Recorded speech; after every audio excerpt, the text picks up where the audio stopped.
10 வருஷம் ஊரில் வேலை பார்த்தேன். 12 வருஷம் வெளிநாட்டில் வேலை பார்த்தேன். வீடு கட்டினேன், தோப்பு வாங்கினேன், ஃப்ளாட்டு வாங்கினேன், என் மனைவிக்கு நகை பண்ணி போட்டேன், கார் வாங்கினேன். ராஜ வாழ்க்கை. 10 வருஷம் கூட இருந்த நண்பனை நம்பி ஒரு தொழில் ஆரம்பித்தேன். 22 வருஷம் சம்பாதிச்ச பணம், சொத்து எல்லாம் போயிடுச்சு. அதை பற்றி கூட நான் கவலைப்படலை. அந்த துரோகியை நம்பினத்துக்கு அந்த தண்டனை எனக்கு தேவை தான். ஆனால் கடைசியாக காலேஜுக்கு பணம் கட்டுறதுக்கு என் பிள்ளைக்கு இல்லைன்னு என் மனைவி இடிஞ்சு விழுந்துட்டேன். அவளுக்கு ஹார்ட் அட்டாக். எல்லாத்தையும் தாங்கிக்கிட்டவ பிள்ளைக்கு ஒன்றும் பண்ண முடியலையே அப்படின்னு அவள் ஹார்ட் அட்டாக்கில் விழுந்துட்டான். காரணம், உங்கள் கேஸெல்லாம் முடிச்சுட்டு ஊருக்கு வந்துடுங்க, நம்ம பிழைச்சிக்கலாம், ஒன்றும் பிரச்சனை இல்லை அப்படின்னு சொல்லிட்டு இருக்கிறப்ப பிள்ளைக்கு பணம் கட்ட முடியலையே அப்படின்னு ஏக்கத்தில் படுத்தவ ஹார்ட் அட்டாக்கு ஆஸ்பத்திரிக்கு போனவ அப்படியே போயிட்டான்.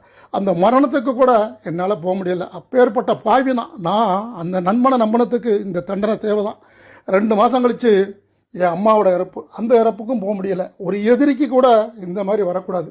நான் ஒன்று மட்டும் சொல்கிறேன், இதெல்லாம் நான் செஞ்ச தப்பு தான், நான் அனுபவிச்சு தான் ஆகணும். மற்றவங்க யாரும் வேலை பார்த்துக்கிட்டு இருக்கவங்க யாரையும் நம்பி தொழில் ஆரம்பிக்க வேண்டாம். அந்த பாவியை தேடுறேன், எங்கே இருக்கானே தெரியலை. அவன் போய்த்தான். என் குடும்பம் எல்லாம் போச்சு. எதை இழக்கக்கூடாதோ அதை நான் இழந்துட்டேன். எல்லாத்தையும் இழந்தேன், எனக்கு கவலை இல்லை. ஆனால் என் மனைவியை இழந்து நான் வாழ்கிறது தான் என்ன வாழ்க்கை இது?